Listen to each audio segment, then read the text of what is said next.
Isang ngiti ang sumilay sa labi ni Marga habang pinagmamasta ng asawang si David. 2 buwan na silang kasal at sa bawat sandali, lalo siyang nahuhulog sa lalaking pinakasalan. Pero sa likod ng tuwa ay may lambong ng kalungkutan. 2 linggo na lang at aalis na si David. Magiging seaman ito. Isang trabahong magdadala sa kanya sa malayong dagat at mag-iiwan sa kanya ng matagal. Marga, mahal ko. Malambing na wika ni David habang hawak ang kanyang kamay. Huwag ka malungkot. Mabilis lang ang panahon. Pagbalik ko, hindi na ako aalis pa. Sana nga, David. Pero 2 linggo na lang. Tapos 2 taon. Paano ako? Ang tugon ni Marga, bumigat ang kanyang dibdib. Hindi mo na nga lang ako makikita. Pero paano ang pamilya na binuo natin? Paano magiging anak natin?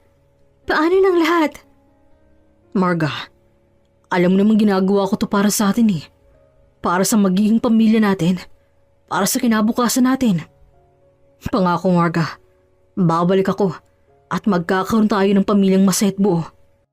Sa ngayon, hayaan mo muna ako maging asawa mo sa loob ng 2 linggong to. Magpaksaya tayo. Gawin nating unforgettable ang huling 2 linggo bago ako umalis.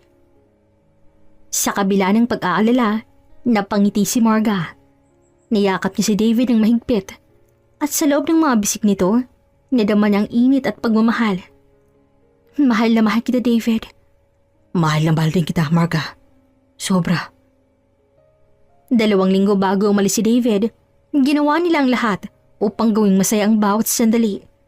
Nag-date sila sa mga lugar ang pinuntahan nila nung magkasintahan pa lang sila. Nag-picnic at nag-binge watch sa mga paborito nilang pelikula. Sa bawat sandali, hinigop ni Marga ang presensya ni David. Tinatatak ang bawat detalye sa kanyang isipan upang may baunin siya sa mahabang panahong maghihiwalay sila. Pero sa kabila ng pagmamahal na pinapakita ni David kay Marga, may isang bagay na nagaganap sa likod ng kanyang kaalaman. Si Olivia, ang matalik na kaibigan ni Marga, ay nagbabalik sa kanilang buhay. Isang beses nilang umuwi si Olivia mula sa abroad at sa pagkakataong to, nalaman niyang ikinasal na si Marga at David. Hindi alam ni Marga ni si David ay dating nanligaw kay Olivia. Noon, binaliwala ito ni Olivia dahil nakatuon siya sa kanyang karera. Ngunit ngayon, sa paglipas ng panahon, napagtanto niyang mali siya. Mahal niya si David. Isang araw, nag-aya si Olivia ng dinner kasama si Marga at David. At ang huling linggo bago umalis si David. Habang nagkakwentuhan sila sa isang Japanese restaurant, napansin ni Marga ang kakaibang pagtingin ni Olivia kay David. Akala niya ay normal lang to dahil matagal na magkaibigan ng dalawa. Pero ang hindi niya alam, may mas malalim na kahulugan ang mga titig na yon. "Kamusta ka naman, David?" Tanong ni Olivia. Ang kanyang boses ay tila may kahulugan na hindi maipaliwanag. "Hinihintay kong pag-alis mo para makabalik ka na kaagad." Salamat Olivia. Sana nga. "Ang swerte mo, Marga." Dagdag ni Olivia at bumalik ang kanyang tingin kay Marga. "David, alagaan mo si Marga ha. Mag-ingat ka." Matapos ang hapunan, nag-iwan ng paalam si Marga kay Olivia at nag-uwian na sila ni David. Hindi niya napansin ang masamang kutob. Kinabukasan, tumawag si Olivia kay David na nag-iis sa kanilang bahay dahil bumili si Marga ng mga kailangan nila para sa isang party na gaganapin kinabukasan. "David, pwede ba tayong mag-usap?" Tanong ni Olivia. Ang kanyang boses ay may halong kaba at pag-asa. "May kailangan lang akong sabihin sa'yo bago ka umalis." Oo Olivia, ano ba yun? Tugon ni David na hindi alam kung anong dapat asahan. "Dito ka nilang, David. Nandito ako sa labas ng bahay niyo." Sabi ni Olivia. Nagulat si David. Binuksan niya ang pinto at nakita niya si Olivia nakatayo. Nakasuot ang simpleng damit. Ngunit sa mata niya may apoy ng pagnanasa. Olivia, anong ginagawa mo rito? "May kailangan lang akong sabihin, David. Pwede bang pumasok muna? Mainit sa labas eh." Sagot ni Olivia at pumasok siya sa bahay ni David. Sumunod naman si David para isara ang pinto. Ano bang sasabihin mo, Olivia? Mahal kita, David. Diretsong sabi ni Olivia at tumingin siya ng malalim sa mga mata ni David. Mahal na mahal kita, David. Simula pa noon, pero naging bobo ako. Huli na nang ma-realize ko na ikaw palang mahal ko. At ngayon ikaw ng asawa ng best friend ko. Nagulat si David sa narinig. Olivia, ano bang sinasabi mo? Kasal na kaming dalaw ni Marga. Mahal ko si Marga. Alam ko, David. Pero sa loob ng 2 linggo, sinubukan kong kalimutan ka. Pero hindi ko kaya. David, mahal na mahal kita. Hindi ko na alam kung anong gagawin ko. 2 linggo na lang, aalis ka na. Ayoko nang mag-isa ako. Olivia, tumigil ka na. Mali ito. Pilit ni David, ngunit naramdaman niya ang init ng katawan ni Olivia. Mali, David? Bakit? Dahil ba kay Marga? Tanong ni Olivia at lumapit pa siya kay David. David, hindi ako si Marga. Hindi akong kinakasama mo sa loob ng 2 buwan. Ibig sabihin, kaya mo akong mahalin. Kaya mo akong mahalin bilang ako. Hindi na nakasagot si David. Naramdaman niyang hininga ni Olivia at sa bawat salita nito ay tila tumagos sa kanyang puso. Niyakap siya ni Olivia ng mahigpit at ang labi ni Olivia ay dahan-dahang lumapat sa kanyang labi. Hindi alam ni Marga ang nangyayari sa bahay habang siya'y abala sa pamimili. Nang bumalik siya, nakita niya si Olivia ang paalis, ngunit hindi niya nakita ang pagluha nito. Inanyayahan kasi niya si Olivia na samahan mamili pero hindi nakarating si Olivia. Marga, salamat sa paanyaya ha. Sabi ni Olivia at ngumiti ng pilit. Ang saya ko para sa inyong 2 ni David. Ingatan mo siya, Marga. Siyempre, Olivia, ikaw din. Mag-ingat ka. Sagot ni Marga at niyakap niya si Olivia. Salamat sa pagpunta. Pagkatapos nun, pumasok si Marga sa bahay. Hindi niya napansin ang kakaibang katahimikan ni David. David? Bumalik na ako. Nag-usap pa kayong 2 ni Olivia? Tanong ni Marga. Ang kanyang boses ay puno ng kagalakan. Oo, Marga. Nag-uusap lang kami. Tugon ni David. Ngunit ang kanyang boses ay tila may halong pighati. Anong nangyari sa'yo, David? Bakit parang malungkot ka? Tanong ni Marga at lumapit siya sa asawa. Hinawakan ang kanyang muka. Wala, Marga. Pagod lang ako. Sagot ni David at niyakap niya si Marga ng mahigpit. Mahal na mahal kita, Marga. Sobra. Hindi alam ni Marga na ang bawat yakap, bawat halik ni David ay isang kasinungalingan. Hindi niya alam na sa likod ng bawat salita ay mayroong tinatagong kasalanan.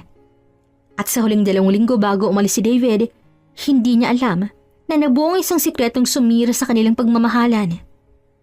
Dumating ang araw na aalis na si David. Niyakap siya ni Marga at sa huling pagkakataon, muling naglapat ang kanilang mga labi. Mag-ingat ka, David. Babalik ka ha. Hihintayin kita. Patuloy ang pagdaloy ng mga luha sa kanyang pisngi na puno ng kalungkutan. Basta hintayin mo ako, Marga. Pangako, Marga. Babalik ako. Tugon ni David at niyakap niya ng mahigpit ang kanyang asawa.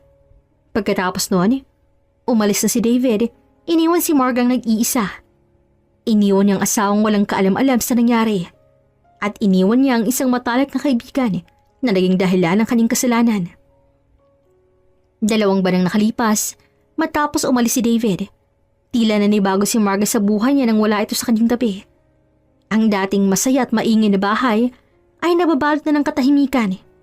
Sa bawat gabi, hinahanap-hanap niya ang yakap at halik ni David. Ang bawat mensahe nito mula sa malayo ang tanging pinanghahawakan niya. Samantala, sa isang malit na apartment sa isang liblib na bahagi ng Maynila, nag-iisa si Olivia. Nakatingin siya sa resulta ng pregnancy test na hawak-hawak niya.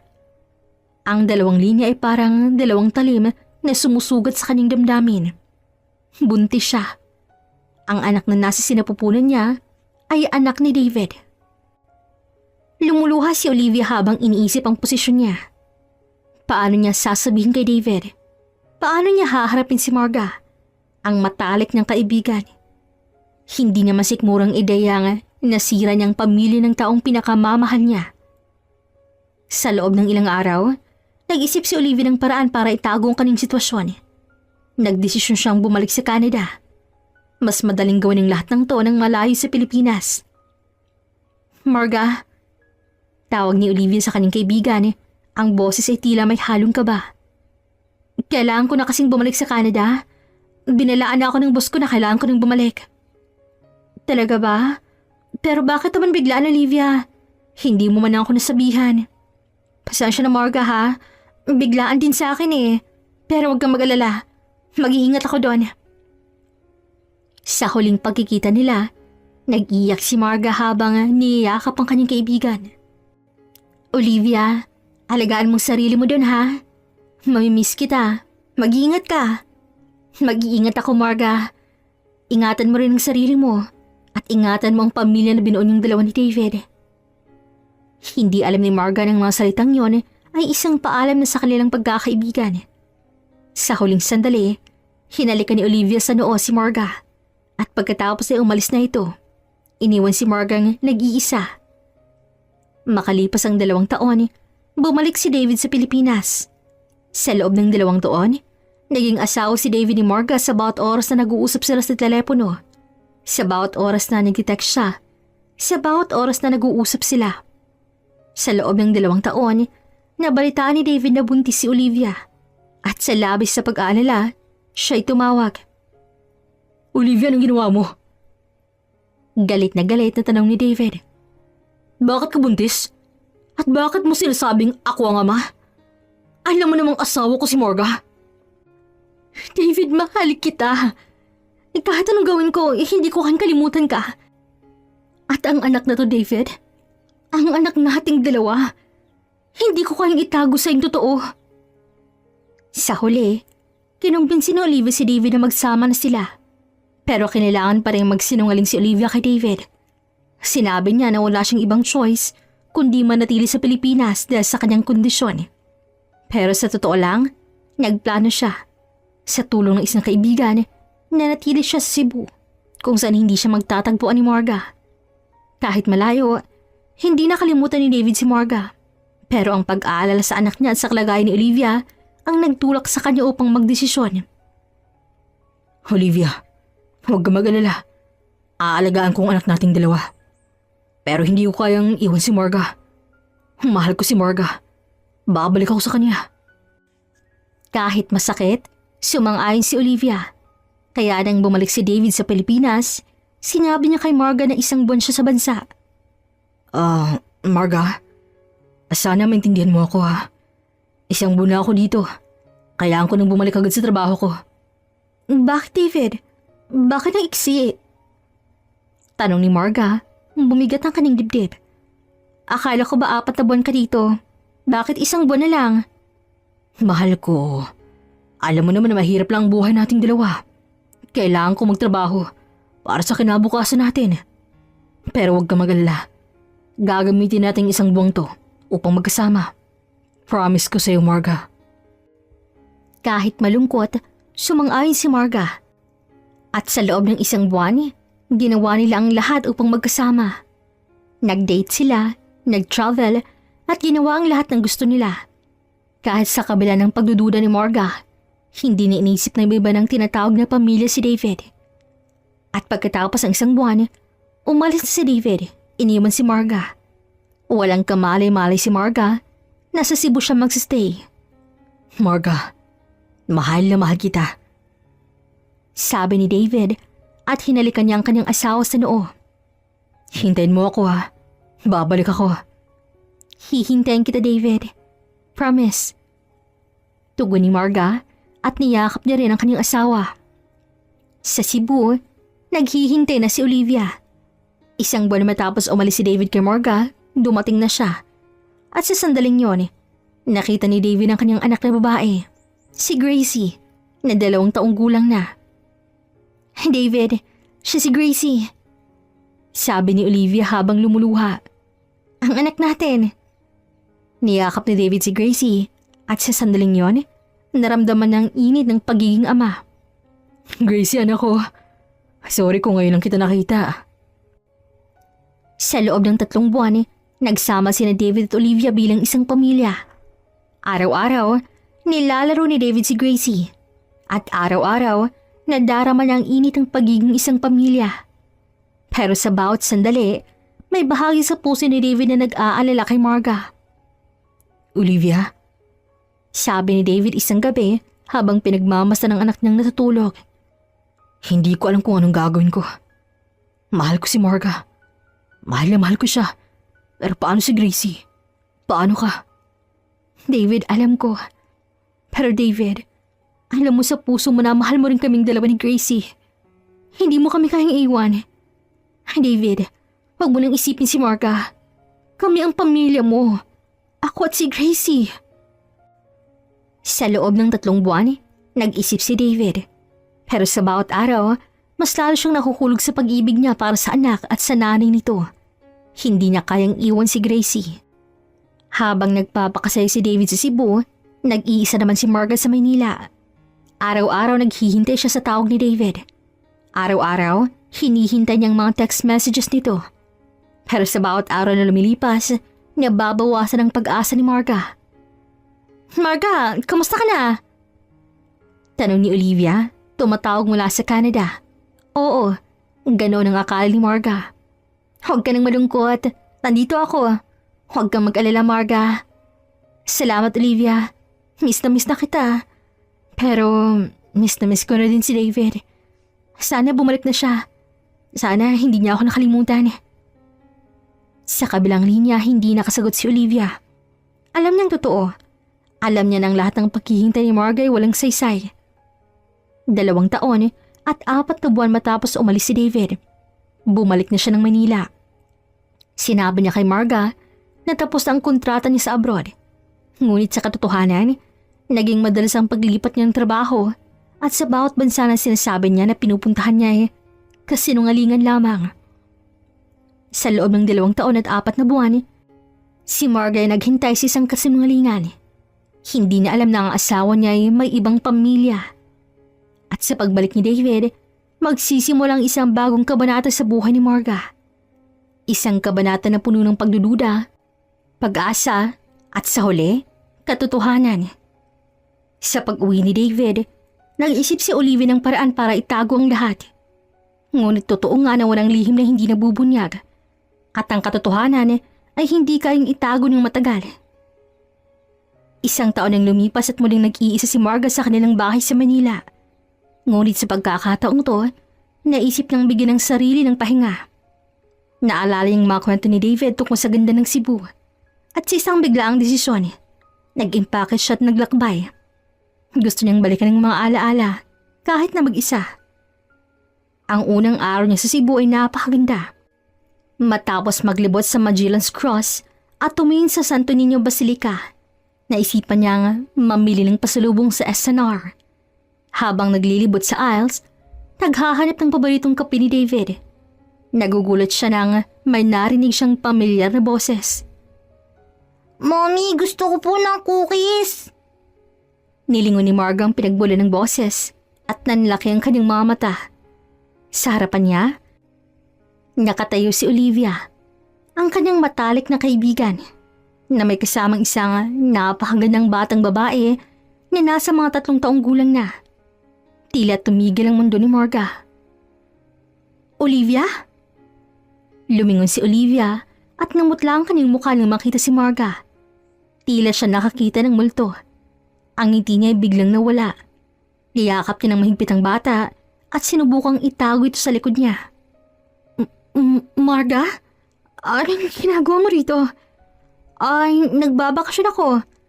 Ang tanong, ikaw, anong ginagawa mo rito? Akala ko ba nasa Canada ka? Ngunit bago pa makasagot si Olivia, hinila ng bata ang kanyang damit. Mommy, sino yan? Tanong nito na nakatingin kay Marga na puno ng pag-uusisa. Natahimik si Marga. Ang salitang mommy ay tumagos sa kanyang puso. Anak mo? Walang maisagot si Olivia. Tila siya natameme. Pero sa huli, gumawa siya ng isang kwento. Oo, Marga, anak ko. Pasensya na, Marga, ha? Hindi ko nasabi sa'yo. Nahihiya ako eh. Bakit ka naman mahihiya? Sino bang ama niyan? Dito na nagsimulang maglaro si Olivia. Huminga siya ng malalim at tumingin ng diretso sa mga mata ni Marga na tila nagsisabi ng isang matinding kasungalingan. Naging single mom ako, Marga. Umibig ako't nagkamali.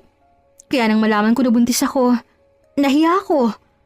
Akala ko hindi mo ako matatanggap, kaya pinili kong magtago sa Canada para hindi mo malaman ng lahat. Pero sa totoo lang, nanatili lang talaga ako sa Pilipinas. Sa bawat salita ni Olivia, nakikita ni Marga ang sakit at pagruso sa kanyang mga mata. Naawa si Marga sa kaibigan.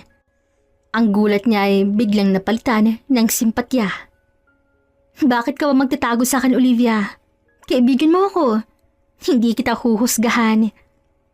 Tsaka, bakit hindi ka ba nagsabi? Bakit mo hinayaang mag-isa ka sa lahat ng to? Ayoko lang mag-alala ka, Marga. Sapat na sa akin na mag-isa ako. Ayoko lang na madamay ka pa sa problema ko. Kung ganon, nasan ang ama? Nasan siya ngayon? Wala. Hindi ko alam. Iniwan niyo ako. Siguro nalaman niyang buntis ako kaya iniwan niya ako.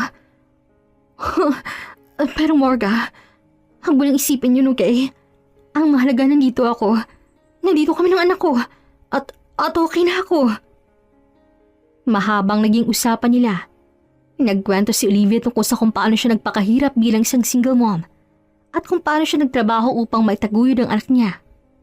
Sa bawat salita, mas lalong naawa si Marga. Hindi niya inisip ng bawat salita ay isang kasinungalingan, na ang bawat sandali ng simpatya ay isang sandali ng pagiging tanga. Marga, salamat ha. Sabi ni Olivia at niyakap ni si Marga. Salamat sa pagtanggap sa akin. Sa totoo lang, ang saya ko na nagkita tayo. Ang saya ko na nakasama ka. Marga, gusto ko lang sabihin sa'yo na sa buhay maraming manloloko. Kaya dapat mag-ingat ka. Lalo na sa mga lalaki. Huwag kang magtiwala sa kahit sino. At sa huli, nag-iisa si Marga na hindi alam na ang pinakamalaking kasinungalingan ay ang katotohanang sinasabi sa kanya. Tila bumaliktad ang mundo ni Olivia. Ang pagtatago niya sa Cebu ay biglang naglaho at napalitan ng isang mapangarib na pagkakataon. Dahil sa labis na awa ni Marga sa sinapit ng kaibigan, niyaya niya itong bumalik sa Manila. Olivia, huwag ka nang mag-isa dito. Malambing na sabi ni Marga habang nakahawak sa kamay ni Olivia. Bumalik ka na sa Manila. Doon ka nalang tumira. Mas magiging madali ang lahat kung magkasama tayo. Sa isipan ni Olivia, ito ang kanyang pagkakataon. Mas magiging madali para sa kanyang bantayin si Marga at tiyakin na hindi matutuklasan ang kanilang lihim ni David. Bukod pa rito, makakakuha siya ng pagkakataong mapalapit kay David at sa pamilyang pinangarap niya. Buo na ang kanyang desisyon. Ipaglalaban niya si David kahit pa alam niyang isa siyang kabit. Salamat, Marga. Tugon ni Olivia, ang mga luha sa kanyang mata ay hindi nadasi sa sakit, kundi sa tawa. Salamat sa pagiging totoo mong kaibigan. Sa loob ng ilang araw, nag-impake si Olivia at ang kanyang anak na si Gracie. Kasama si Marga sa paglalakbay pabalik sa Manila. Sa isang subdivision, naghanap si Marga ng isang bahay na malapit sa kanilang tahanan at sa huli ay nakahanap siya ng isang bahay na nababagay para sa kanila. Dito ka nalang tumira, Olivia. Tingnan mo, magkapit bahay na tayo. Sabay nating palalaking si Gracie. Ang bawat salita ni Marga ay tila tumagos sa puso ni Olivia. Hindi niya alam kung anong dapat niyang maramdaman. Tuwa ba dahil sa kabutihan ni Marga? O guilt dahil sa panulokong ginawa niya? Sa simula, naging madali ang lahat. Araw-araw, magkasama sina Marga at Olivia sa pag-aalaga kay Gracie. Nagluluto sila, naglalaro, at nagkukwentuhan tungkol sa malalaki, sa pag-ibig, at sa mga sakit ng buhay. Sa bawat sandali, lalong lumalaki ang kasinungalingan ni Olivia. Marga, salamat sa pagiging best friend ko ha. Hindi ko alam kung anong nangyayari sa akin kung wala ka. Sabi ni Olivia isang gabi habang nag-aalaga ng anak niya. Wala yun, Olivia. Tingnan mo, ang ganda-ganda ng anak mo. Ang swerte mo, Olivia. Sa kabila ng lahat, hindi na napansin ni Marga ang kakaibang pag-uusap ni Olivia. Sa bawat sandali, ang bawat salita ni Olivia ay tila patak ng laso na unti-unting sisira sa kanilang pagkakaibigan. Pagkatapos ng 3 buwan na magkasama, dumating ang araw na umuwi na si David. Sa gabi bago ang kanyang pag-uwi, hindi mapigilan ni Marga ang tuwa. David, mahal ko. Sabi ni Marga habang kinakausap ng asawa sa telepono. Bumalik ka na. Miss na kita. Hindi ako makatulog sa tuwa. Marga, miss na miss din kita. Bukas, magkasama na tayong dalawa.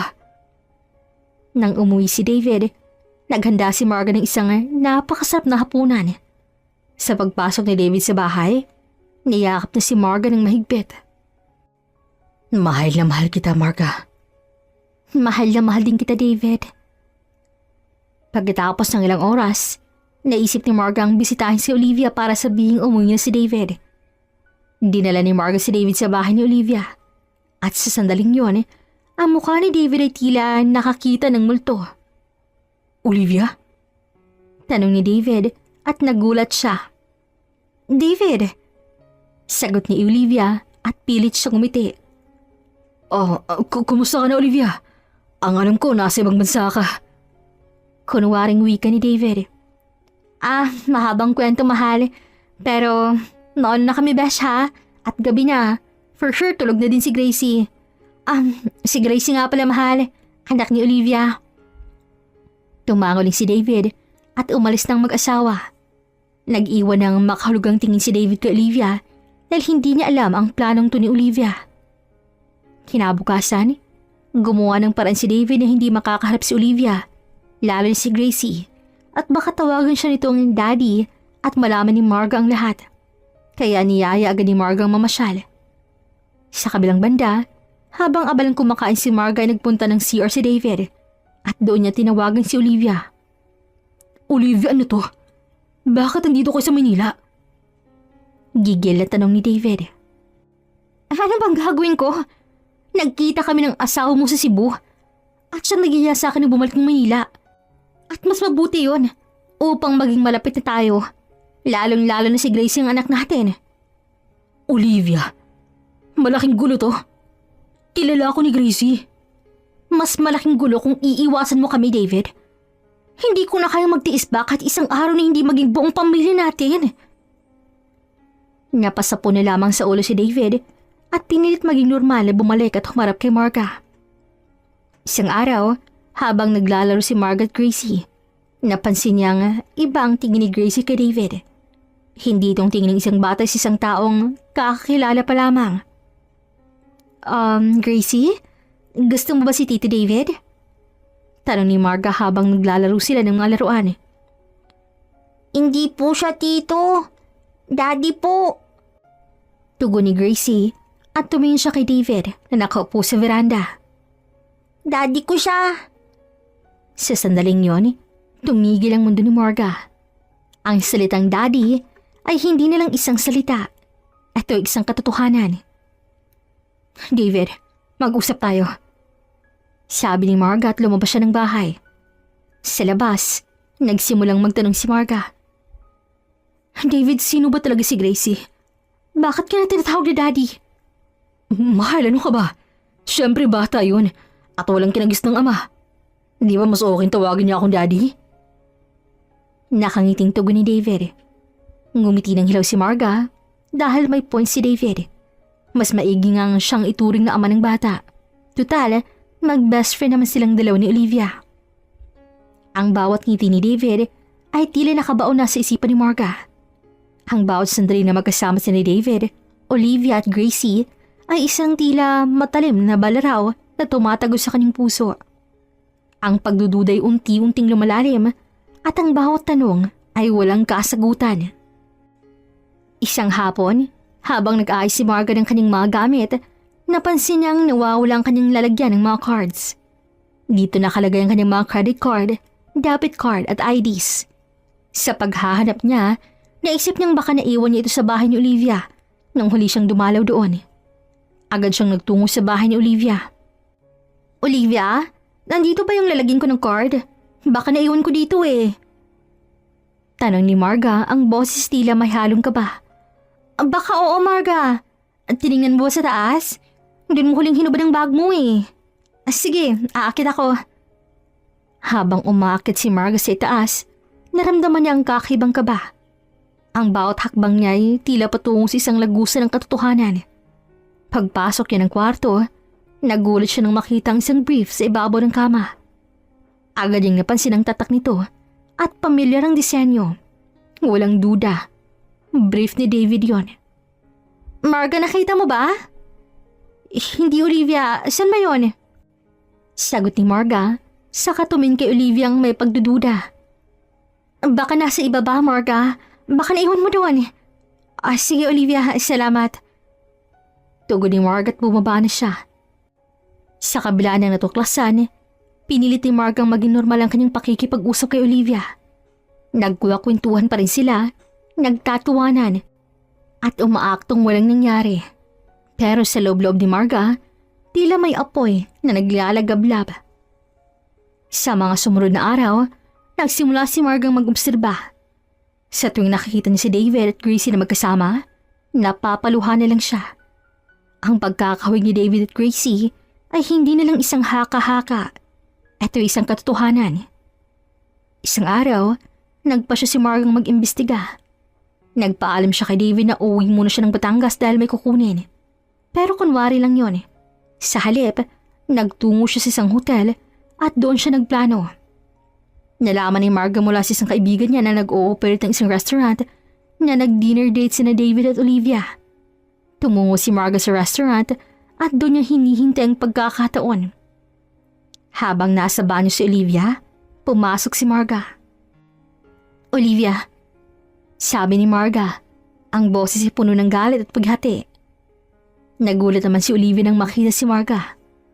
Marga, anong ginagawa mo rito? Ikaw, anong ginagawa mo rito? Bakit kasama ka ni David? Bakit ka na niloko? Bakit mo ba ako niloloko?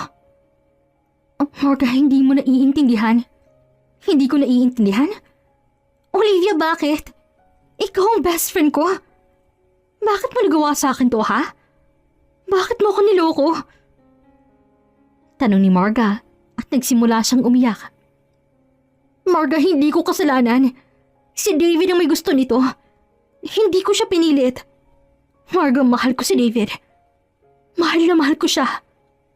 Mahal? Mahal mo siya, Olivia? Bakit? Dahil may pera siya? Dahil asawa ko siya? Tanong ni Marga at hinampas niyang pinto. Hindi, Marga. Mahal ko siya dahil mahal niya ako. Mahal niya ako at ang anak naming dalawa. Marga, siyang may gusto nito, hindi ako. Si David ang may gusto na maging pamilya kami. Hindi ko siya pinilit. Sinungaling ka. Lahat ng sinabi mo yung kasinungalingan. Mula simula, sinungaling ka na. Kaya pala ganito. Lahat ng sinabi mo sa akin sa Cebu, lahat ng sinabi mo kasinungalingan lang. Oo, Marga. Kasinungalingan. Pero ang totoo, mahal ko si David. Mahal na mahal ko siya. Hindi ako masaya na ikaw ang asawa niya. Hindi ako masaya na ikaw ang kasama niya. Marga, gusto ko siyang agawin sa'yo. Agawin? Olivia, hindi siya bagay na inaagaw. Asawa ko siya. Legal na asawa ko. Ikaw, ano bang tawag mo sa sarili mo? Isang kabit. Kabit ka. Hindi ikaw ang asawa niya. Ako. Ako ang asawa niya. Legal na asawa? Marga, tingnan mo ang sarili mo. 2 taon ka nang nag-iisa. 2 taon ka nang naghihintay. Sa tingin mo, saan ka pa ba sa buhay ni David? Wala ka. Kami ang kasama niya. Kami ang pamilya niya. Wala akong pakalam sa sinasabi mo. Ang mahalaga-legal na asawa ko. At ikaw, Olivia. Ikaw na akala ko'y best friend ko. Ahas ka pala. Sinasabi mo sa akin mahal mo ako. Tapos niloloko mo lang pala ako. Marga, hindi ko ginusto to. Mahal ko si David. Mahal kong anak naming dalawa. Marga, intindihin mo naman ako. Hindi ko kayang intindihin ka. Hindi ko kayang intindihin ang ginawa niyong paniloko sa akin. Olivia, kaibigan kita. Bakit?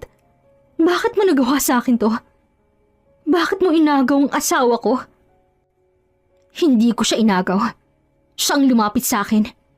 Si David ang may gusto nito. At ako, mahal ko siya. Kaya ginawa ko ang lahat para sa kanya at sa anak naming dalawa. Sinungaling ka. Lahat ng sinasabi mo yung kasinungalingan. At ngayon, nagtatago sa likod ng anak mo? Bakit? Dahil ba sa anak mo kaya ginawa mo to? Dahil sa anak mo kaya ka naging kabit? Oo. Oo, Morga. At hindi ako nag-iisa. May pamilya na ako. Si David. Siya na ang asawa ko. Siyang ama ng anak ko. At ikaw, Morga, wala kang anak. Wala kang pamilya. Mag-isa ka lang. Kaya sa ating dalawa, ikaw ang talunan. Hindi nakasagot si Marga. Ang bawat salita ni Olivia ay tila isang balaraw na tumatago sa kanyang puso. Ang lahat ng kasinungalingan, ang lahat ng sakit, ang lahat ay tumambad sa kanyang harapan. Ang pagdududa niya ay naging katotohanan. Ang pag-ibig niya ay naging paghati. At sa harap ni Olivia, nakita ni Marga ang kanyang sarili. Isang taong naloko, isang taong nag-iisa, at isang taong walang kaalam-alam sa katotohanan. Halos wala sa kanyang sarili si Marga nang pabalik siya sa pagkainan kung nasaan si David. Ang mundo niya ay tila tumigil sa pag-ikot at ang bawat hakbang niya ay tila humihinto si Eri. Nakita niya si David na nakangiti pa. Walang kamalay-malay sa katotohanan na nabunyag na. Pagharap ni David, isang malakas na sampalang sumalubong sa kanya. Tumigil ang ingay sa buong restaurant. Napatingin ang lahat sa kanya. Ang ngiti ni David ay napawi. Napalitan ng pagkabigla at pagkalito. Marga, ano bang nangyayari sa'yo? Tanong ni David habang sapong pisnging namumula. Anong nangyayari sa akin? Tanungin mong sarili mo, David. Ang kapal ng mukha mong mag-date sa harap ng lahat, kasama ang kabit mo? Sa sandaling yon, naintindihan ni David ang lahat. Tumayo siya at ang pagkabigla ay napalitan ng galit. Marga, ano ba? Huwag mo ko'y pahiya. Humarap ka sa akin ng maayos. Pinapahiya kita? Kayong nanira sa pamilya ko. Kayong nanira sa buhay ko. Alam niyo ba kung gaano kasakit sa akin nang malaman na may anak ka na? Kasama ang kabit mo? Nakikita niyo yan? Yan ang asawa ko. At yan, isang kabit. Sigaw ni Marga habang tinuturo si Olivia na nasa likuran ni David. Marga, hindi ko kasalanan. Tumahimik ka. Hindi mo kasalanan. Olivia, sinungaling ka. Pinaniwala mo ako na wala kang kasalanan. Niloko mo ako sa Cebu. Lahat ng sinabi mo, kasinungalingan. At ngayon sasabihin mong hindi mo kasalanan? Hindi na nakapagtimpi si David. Kinaladkad din si Marga patungo sa labas ng restaurant. Marga, sumama ka sa akin. Umuwi tayo at doon tayo mag-usap. Ayoko. Bitawan mo ako, David. Ayoko nang makitang pagmumukha niyo. Marga, please. Umuwi na tayo. Pakiusap ni David. Sa huli, wala nang nagawa si Marga kundi sumama. Sumakay sila sa kotse ni David. Sa loob ng sasakyan, wala nang nagsalita. Ang tanging maririnig ay ang pag-iyak ni Marga. Pagdating nila sa bahay, agad na pumasok si David sa loob. Pagpasok ni Marga, isang malakas na sigaw ang sumalubong sa kanya. Marga, bakit mo ba ginawa yun? Bakit mo kami pinahiya, ha? Ako pang may kasalanan, David? Bakit? Dahil ba sinabi kong totoo? Bakit, David? Masaya ka bang niloloko mo ako? Masaya ka ba na niloloko ka sa akin? Marga, may balak naman akong sabihin sa iyo eh. Pero hindi ganito. Hindi sarap ng lahat. Hindi sa ganung paraan. Sabihin sa akin, David, 3 taon nang lumipas. 3 taon na ako naghihintay sa'yo. Ano bang sasabihin mo? Na may anak ka na? Na may pamilya ka na? Na may balak kang iwan ako? Hindi nakasagot si David.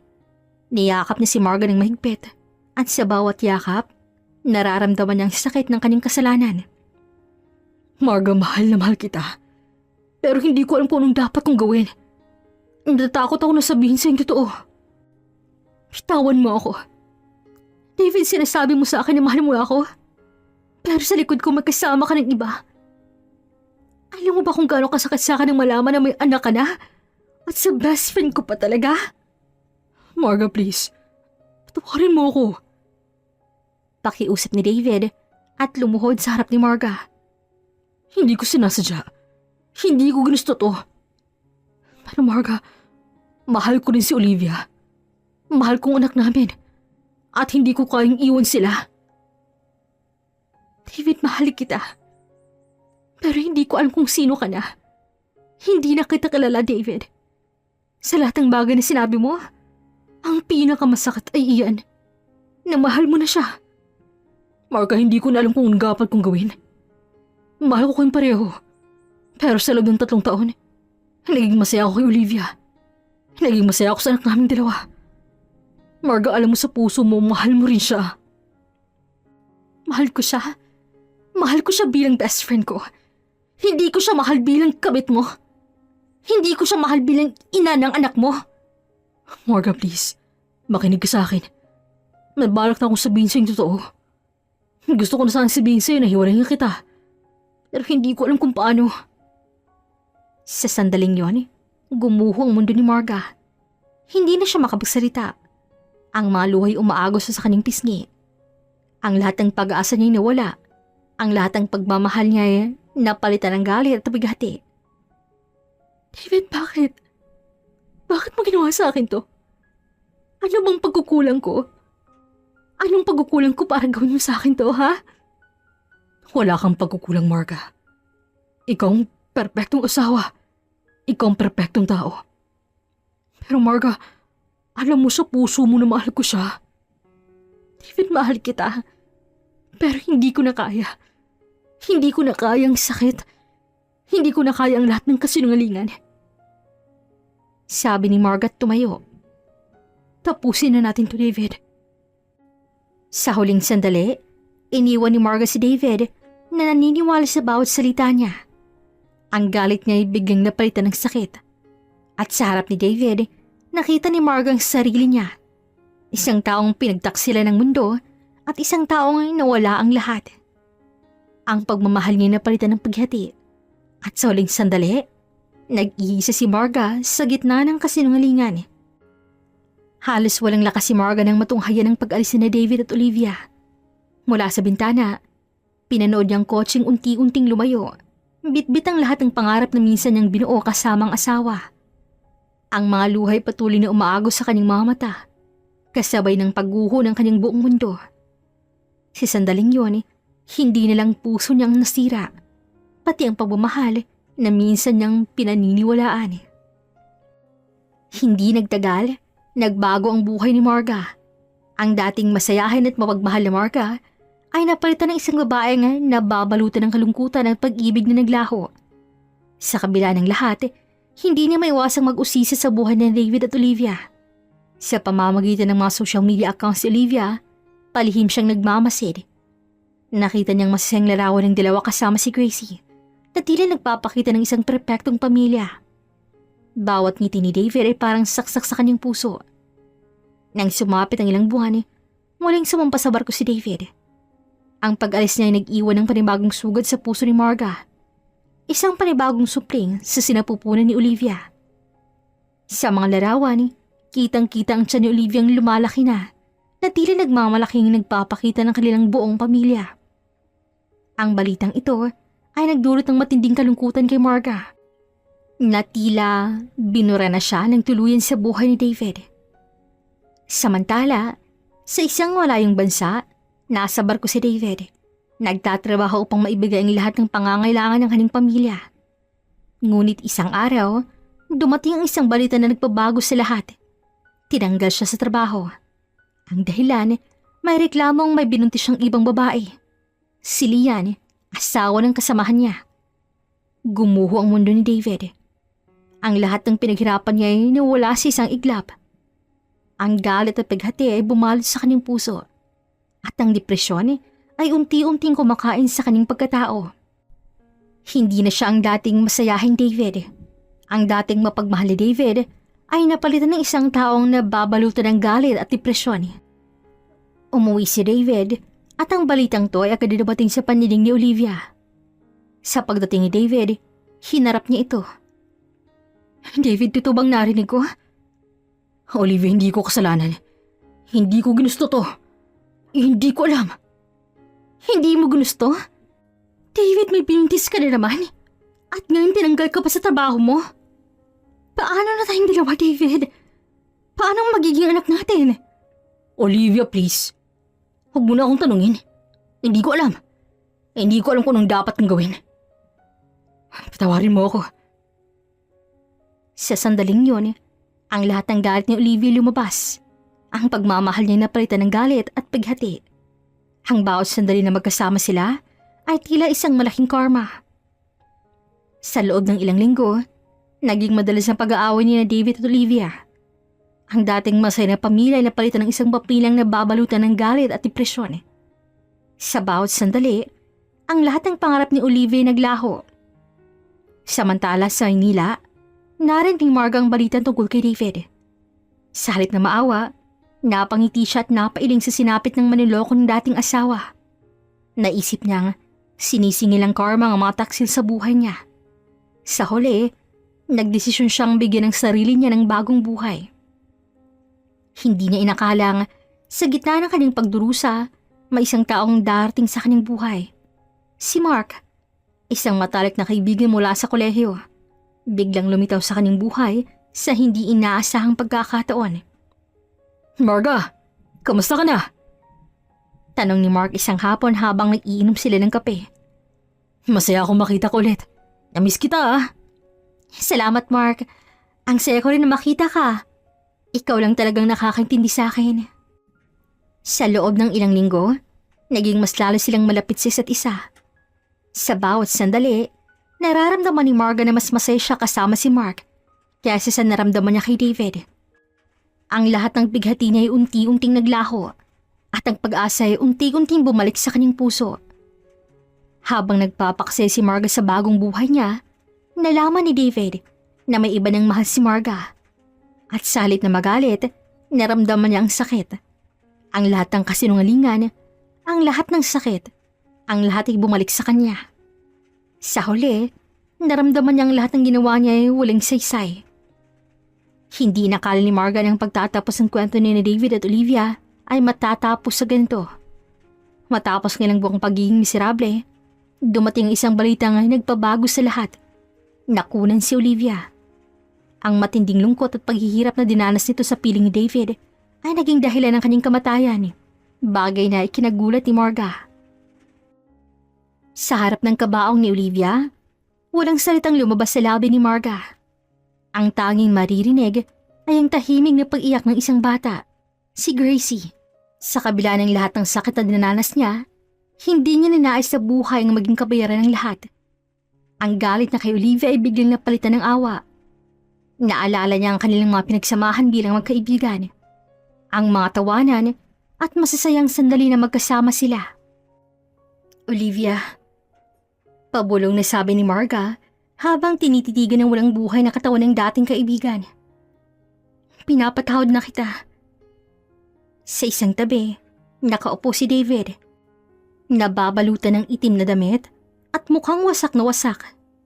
Ang lahat ng paghati at galit ay bumabalot sa kanyang pagkatao. Sa bawat sandali, nararamdaman niyang sakit ng pagkawala ni Olivia. Hindi niya alam kung paano siya bumubuhay ng walang ina ng kanyang anak.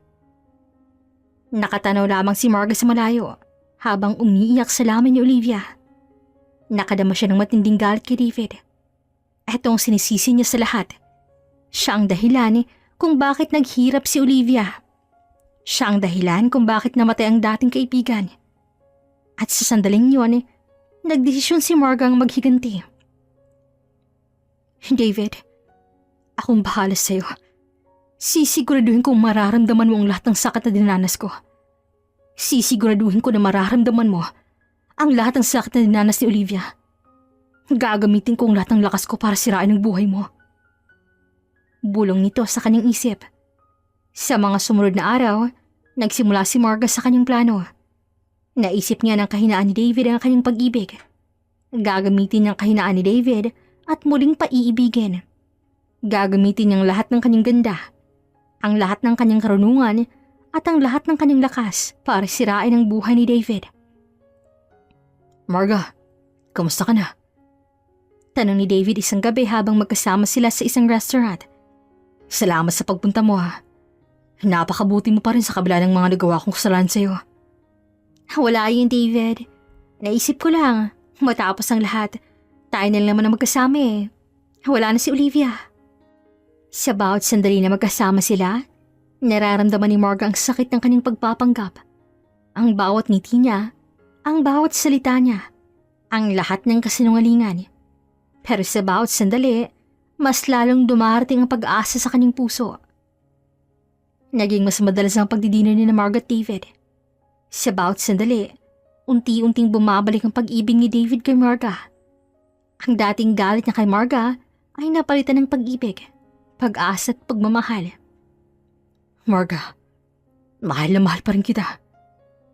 Sabi ni David isang gabi habang magkasama sila sa isang parke. Patawarin mo ako. Patawarin mo ako sa lahat ng kasalanan ko. Marga, bumalik ka na sa akin. Muli tayong magsimula. Sa sandaling yon, nararamdaman ni Marga ang sakit ng kanyang pagpapanggap. Ang lahat ng pangarap niyang sinira ng manlolokong nasa kanyang harapan. Pero sa huli, nagdesisyon siyang ituloy ang kanyang plano. David, mahal kita. Mahal na mahal din kita. Muli tayong magsimula bilang isang pamilya. Sa loob ng ilang linggo, muling nagsimula sina Marga at David bilang isang mag-asawa.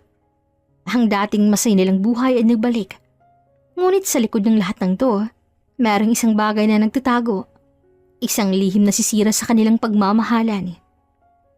Isang araw habang nasa bahay si David, dumating ang isang balita na nagpabago sa lahat. Tinawagan siya ng dating boss niya sa barko. David, may kailangan akong sabihin sa'yo. Pinababalik ka na sa serbisyo. Matinding pangangailangan namin ngayon.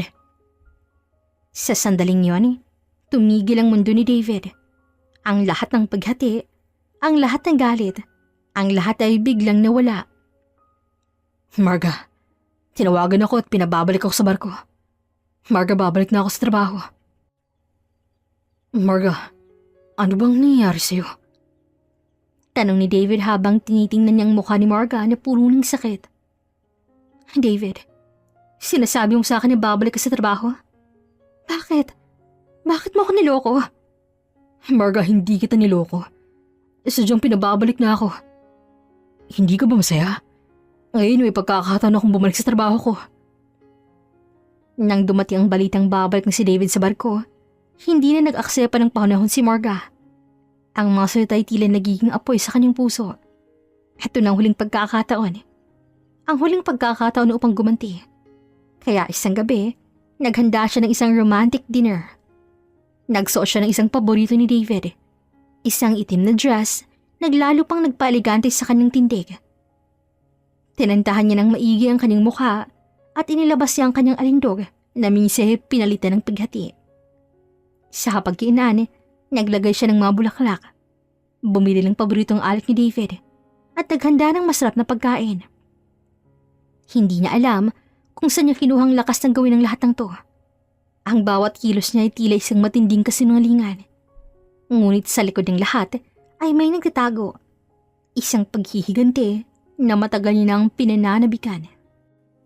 Nang dumating si David, nagulat siya sa nakita. Ang kanyang asawa ay tila nagbalik sa kanilang mga pinagsamahan. Ang sakit na nararamdaman niya ay tila naglaho sa isang iglap. Marga, mahal ko.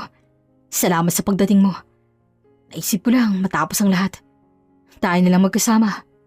Muli tayo magsimula. David, mahal na mahal pa rin kita. Tugon ni Margaret niyakap si David ang mahigpit at sa likod nito, nanlilisik ng mga mata. Patawarin mo ako. Patawarin mo ako sa lahat ng kasalanan ko. Marga, bumalik ka sa akin. Muli tayong magsimula. Sa pagkainan, naging masaya ang kanilang pag-uusap. Pinag-usapan nila ang kanilang mga pinagsamahan, ang kanilang mga pangarap, at ang kanilang gustong buuin na pamilya. Sa bawat sandali, nararamdaman ni Marga ang sakit ng kanyang pagpapanggap. Ang bawat ngiti niya, ang bawat salita niya, ang lahat ay kasinungalingan. Pero sa huli, nagdesisyon siyang ituloy ang kanyang plano. Habang nasa kasagsagan ng kasarapan si David, bigla siyang napasigaw. Ang sakit ay tila isang matalim na balaraw na tumatago sa kanyang pagkalalaki. Binuhusan ni Marga ng asido ang kanyang pagkalalaki. At sa sandaling yun, ang lahat ng pangarap ni David ay naglaho. Marga, ano to? Anong ginawa mo sa akin? Sigaw ni David na humihiyaw sa sakit. David, mahal kita. Pero hindi na ngayon. Hindi na ngayon, David. At sana hindi na muli. Yan ang parusa mo. Para maramdaman mo ang lahat ng sakit na dinanas ko. At ang lahat ng sakit na dinanas ni Olivia. Marga, hindi ka ganyan. Ano mo nangyayari sa'yo? Ako? David, ako ang ginawa mong ganito. Niloko mo ako. Pinagtaksilan mo ako. At pinaniwala mo akong mahal mo ako. Ang lahat ng to, David, kasalanan mo. Lahat ng ito dahil sa ginawa mo. Sana hindi ka na makabuntis pa. Dahil sa ginawa mo, hindi ka na makakabuntis pa. Yan ang parusa mo. Ang maging walang silbing lalaki. Yan ang parusa mo sa paniloko mo sa akin. At sa paniloko mo kay Olivia. At sa lahat ng babaeng niloko mo. Marga, tama na. Tulungan mo ako, hindi ko na kaya. Hindi mo na kaya? Mas masakit ba? Wala yun sa mga dinulot mo sa akin, leche ka. Sa ginawa mo kay Olivia at sa ibang babae pang binuntis at niloko mo. At ngayon, ikaw, David. Ikaw ang magdurusa. Yan ang parusa mo. Sa huling sandali, iniwan ni Marga si David na naniniwala sa bawat salita niya.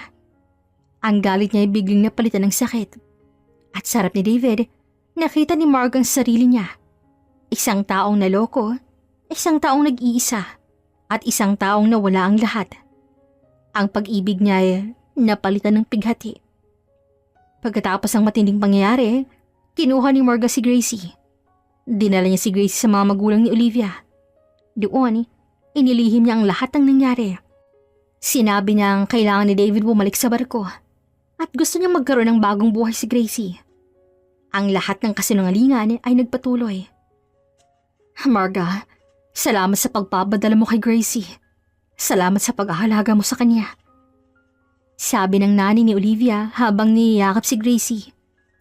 Wala yun, tita. Ang mahalaga, masaya na po si Gracie. At ang mahalaga, masaya kayo. Sa loob ng ilang linggo, muling sumampa si David sa barko. Ang lahat ng pighati, ang lahat ng galit, ang lahat ay bumabalot sa kanyang pagkatao. Ang bawat sandali, nararamdaman niyang sakit ng kanyang pagkalalaki. Ang paglalakbay niya isang paglalakbay ng kalungkutan. At sa sandaling yun, ang lahat ng pangarap niya naglaho. Habang nasa barko, nilaman ni David na wala siyang kakayahang makabuntis pa. Ang lahat ng pangarap niya magkaroon ng anak ay naglaho. Ang lahat ng pag-ibig niya ay napalitan ng galit at paghati. Sa tuwing nakikita ni David ang itsura ng ari niya na tanging pag-ihi na lang ang kaya gawin, ay matinding kirot ang nadaman ng kanyang puso. Napasigaw na lamang siya sa galit nang minsan nasa banyo ito. Isang sigaw ng matinding pagsisisi at pighati. Ang paghihiganti ni Marga ay nagtagumpay. Ngunit sa likod ng tagumpay na iyon, merong malaking bigat sa kanyang puso. Ang galit na nag-uudyok sa kanya biglang naglaho at napalitan ng isang pakiramdam na tila ba nakakulong siya sa nakaraan. Ang lahat ng ginawa niya ay tila walang saysay. Ang lahat ng sakit na dinanas niya ay tila nagbalik sa kanya. Dumaan si Marga sa matinding kalungkutan. Ang bawat sandali tila isang pagsubok. Ang bawat ngiti ay tila isang kasinungalingan. Sa mga oras na yon, si Mark ang naging liwanag sa kanyang dilim. Ang lalaking nagmahal ng tunay sa kanya. Ang lalaking nagtiyaga sa kanyang mga luha at hinanakit. Marga, andito lang ako. Sabi ni Mark isang gabi habang umiiyak si Marga. Andito lang ako para sa'yo. Huwag kang mag-alala. Magiging okay ka. Magiging okay lahat. Sa bawat sandali, ginabayan ni Mark si Marga sa tamang landas. Tinulungan niya si Margang kalimutan ng nakaraan at magsimula ng isang bagong buhay. Sa tulong ni Mark, unti-unting bumalik ang ngiti sa labi ni Marga. Unti-unting bumalik ang pag-asa sa kanyang puso. Makalipas ang ilang taon, namuhay ng maayos at masaya si Mark at Marga. Sa kabila ng lahat, hindi po pirma si David sa annulment. Ang paghihiganti niya nagpatuloy sa isang paraan na hindi inakala ni Marga. Ngunit kahit sa kabila ng lahat, nanindigan si Marga. Ang kasal ay hindi isang papel, kundi isang pangako na minsan niyang binuo kasamang isang taong nanakit sa kanya. Marga, mahal kita. Alam ko na hindi madaling lahat. Pero masaya ako nandito ka. Masaya ako na ikaw kasama ko. Salamat, Mark. Salamat sa pagiging totoo mong mahal. Salamat sa pagiging totoo mong kaibigan. Mark, mahal na mahal din kita. Sa loob ng ilang taon, nagkaroon sila ng isang anak. Si Maya, isang napakagandang batang babae, naging liwanag sa kanilang buhay. Ang lahat ng pighati ni Marga ay napalitan ng pag-ibig. At lahat ng sakit niya ay napalitan ng tuwa. Mommy, laro tayo! Sigaw ni Maya, ang kanyang mamatay nagniningning sa tuwa. Sige anak, ano bang lalaruin natin ha? Kahit anong gusto mo?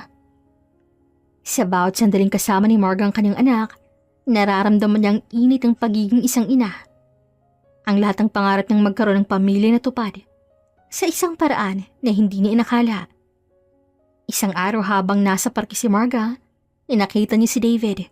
Nakaupo sa isang bench, nababalutan ng itim na damit at mukhang wasak na wasak. Ang lahat ng paghatit galit na bumabalot sa kanyang pagkatao. Sa bawat sandali, nararamdaman niyang sakit ng pagkawala ni Olivia at ang sakit ng pagkawala ni Marga. David, sabi ni Marga at lumapit sa kanya. Nagulat si David nang makita si Marga.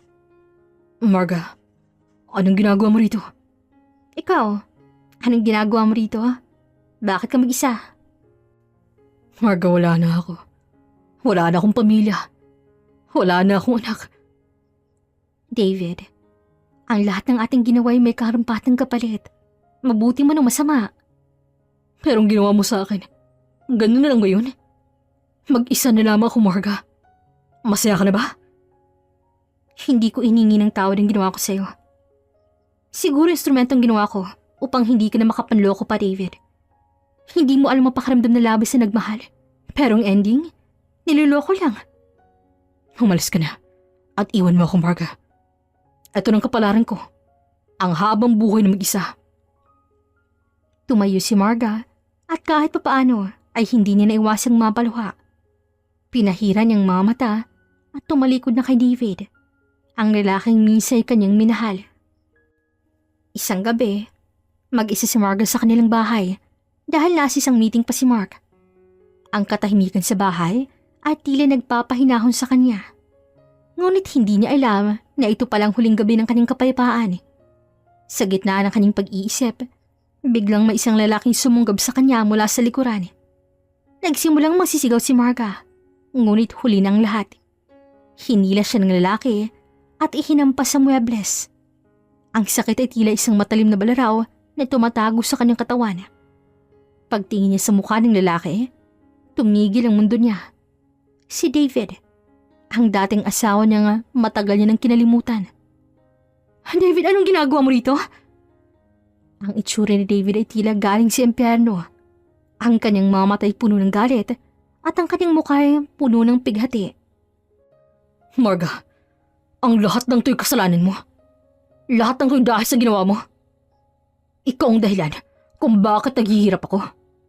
Ikaw ang dahilan kung bakit walang lahat sa akin. Sandali, David. Maghulos dili ka nga. Akala ko ba maayos ang lahat sa ating dalawa? Hindi natin dapat umabot sa ganito, David. Sa ginawa mo sa akin? Para mo na rin akong pinatay, Marga. Tinanggalan mo ako ng kaligayahan.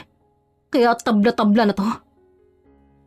Sa sandaling yon, naintindihan ni Marga ang lahat. Balak siyang patayin ni David. Balak niyang tapusin ang lahat. At sa gitna ng takot, nanlaban si Marga. Sa kabila ng pagiging sugatan at duguan, hindi siya sumuko. Ang bawat suntok, ang bawat tadyak, ang lahat ay tila isang huling hininga. Umabot sila sa teres ng bahay. Ang labanan ay naging mas matindi. Ang bawat suntok ni David, ang bawat tadyak ni Marga, ang lahat ay nalalapit na sa katapusan. Sinubukan ni Marga nga pumanhik sa hagdan upang sa kwarto magtago. Ngunit naabutan siya ni David at nahila pababa. At sa kanilang tagisan ay umabot sila sa teres at doon aksidenteng nadulas si David. Nahulog siya at tumarak ang kanyang katawan sa matutulis ng mga bakal sa gate ng bahay. Ang katahimikan ay bumalik sa bahay. Ang tanging maririnig ay ang pag-iyak ni Marga na puno ng lungkot, galit at awa. Sa huling sandali, tiningnan niyang katawan ni David na nakaturo sa ibaba. Nanginginig si Marga habang nakatitig sa katawan ni David na wala ng buhay at nakadilat pa. Umupo siya sa sulok at walang humpay na umiyak ng mahina. Napagtanto niyang ang lahat ng paghati, ang lahat ng galit, ang lahat ay naglaho. Nang dumating si Mark, nakita niya si David na nakandusay na sa itaas ng gate. Agad siyang nagbadaling papasok ng bahay at hinanap si Marga. Natagpuan niya ito sa sulok ng teres na umiiyak. Marga, ano nangyari? Tanong ni Mark, ang boses ay puno ng kaba. Mark, si David patay na siya. Tara na sa ospital upang magamot ang mga sugat mo.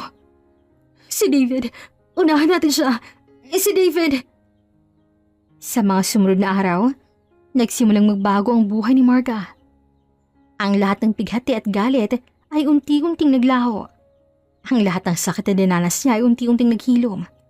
Sa tulong ni Mark, naging malaya si Marga. Malaya sa nakaraan, malaya sa kasinungalingan, at malaya sa pighati. Ang pagkamatay ni David ay nagdulot ng matinding pagbabago sa kanyang buhay. Ang lahat ng pangarap niya ay nagbalik. Ang lahat ng pag-ibig niya ay napalitan ng bagong pagmamahal. Ang lahat ng sakit niya ay napalitan ng tuwa. Ang lahat ng ito ay nagbigay ng bagong pag-asa kay Marga.